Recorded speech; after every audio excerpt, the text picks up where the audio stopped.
Bonjour tout le monde.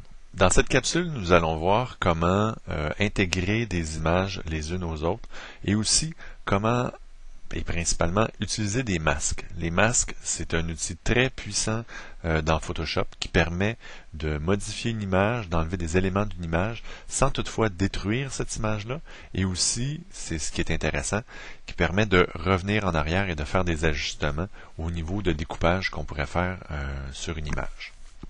Bon, alors nous allons commencer par intégrer deux images. Bon, comme on le sait, il y a eu une fusion au niveau de la droite canadienne, mais je me suis dit, qu'est-ce qui arriverait s'il y avait une fusion de deux chefs de parti, comme exemple Jack Layton et Monsieur Duceppe.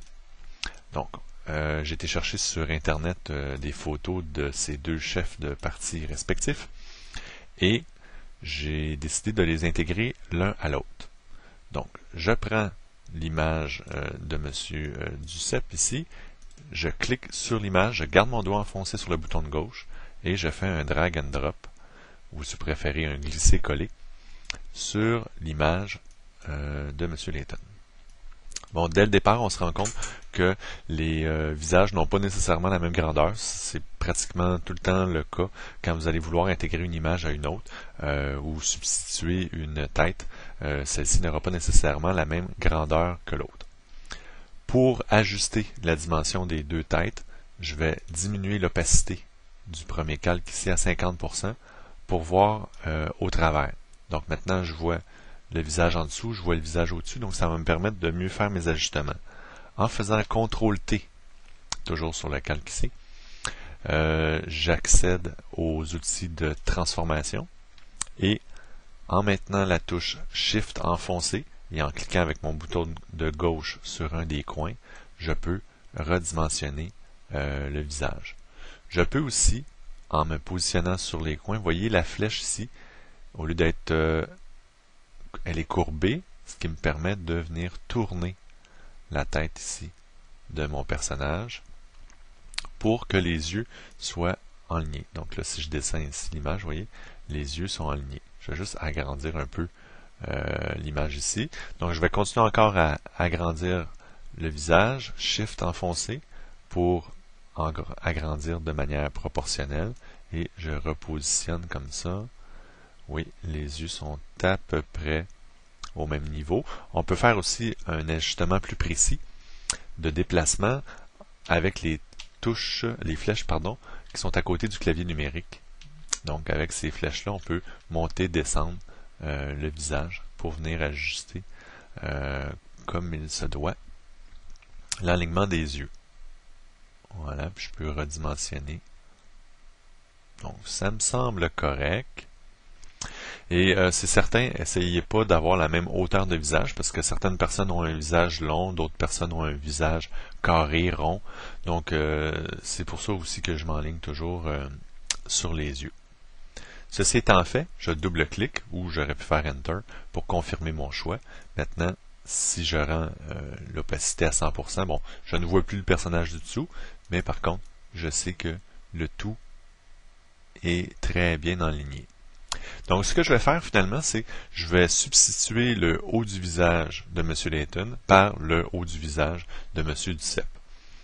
Pour ce faire, je prends le calque ici et je l'envoie en dessous de M. Layton. Parce que ça va toujours mieux faire un trou dans un visage pour voir celui du dessous que de tout enlever le visage du dessus. Donc, je me mets sur le visage de M. Layton ici. Et j'ajoute l'outil suprême, le masque ici, qui est à côté des styles. Donc je clique sur Ajout de masque. J'ai maintenant un masque. Lorsque un masque est blanc, il n'a aucun effet sur l'image. Lorsque il y a une zone qui est noire sur un masque, donc je prends le noir. OK. Et bien important de se positionner sur le masque. Et je viens faire un trou ici.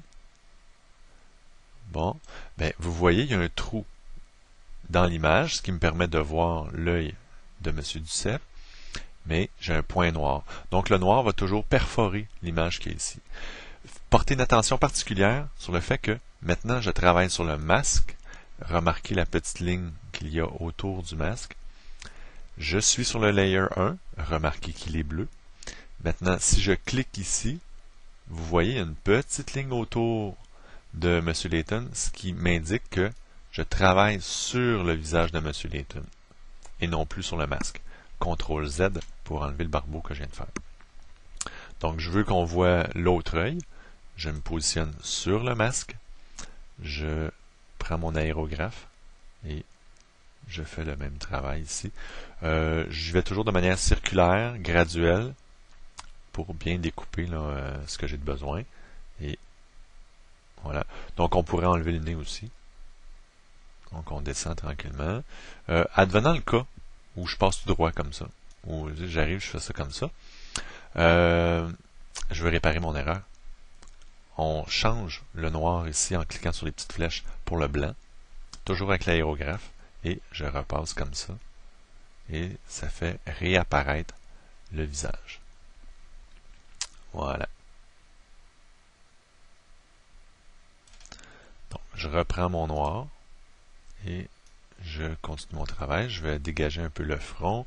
Je pourrais aussi ajouter les cheveux de M. Duceppe ici, à M. Layton. Voilà. Donc maintenant, j'ai le front de M. Duceppe, les cheveux de M. Duceppe. Et voilà. Donc j'ai le haut du visage de M. Duceppe et le bas du visage de M. Layton. Voilà.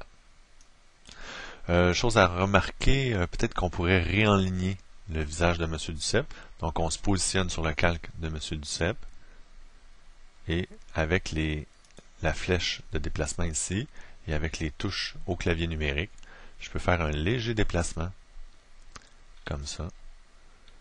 Parce que là, on avait comme un nez un peu croche. Parfait. Donc, il y a peut-être un petit peu de travail ici encore. Donc, je me positionne sur le masque et je prends le pinceau et avec du noir, je viens dégager l'image ici. On remarque qu'il y a une différence de teinte de peau entre le visage de M. Layton et le visage de M. Duceppe. On s'en va sur le visage de M. Duceppe et on va faire les ajustements nécessaires dans Image, Ajustement et Hue Saturation ou Couleur et Saturation si vous préférez. Et je vais augmenter un petit peu la luminosité du visage de M. Duceppe pour avoir à peu près la même luminosité. Mais là, on remarque qu'il manque de contraste. Donc je m'en vais ici dans Image, Ajustement, Luminosité, Contraste, et je viens augmenter un peu le contraste, comme ça. Par la suite, il y a ici, le mélange se fait un peu mal, donc je m'en vais sur le masque. Et ce que je vais demander à l'ordinateur, c'est de mettre un peu de flou sur mon masque pour que les dégradés se fassent bien entre les deux peaux. Donc, tout en sélectionnant mon masque, bien important. Filtre. Atténuation si vous avez la version française. Flou gaussien. Et je viens ajuster ici mon flou gaussien. Donc, s'il est à 0, vous voyez, c'est ce que j'avais avant. Et là, j'augmente graduellement. Jusqu'à environ finalement, jusqu'à temps que ça fasse votre bonheur, parce que dans le fond, il n'y a pas de chiffre pour ça. Mais là, maintenant, j'ai des petits ajustements à faire au niveau des cheveux. Donc, je suis sur le masque et je prends le pinceau, peut-être bouton de droite, augmenter la dimension du pinceau et prendre peut-être un pinceau un peu plus fluide, comme ça. Et venir avec du blanc. Enlever le flou qui a été créé ici. Voilà.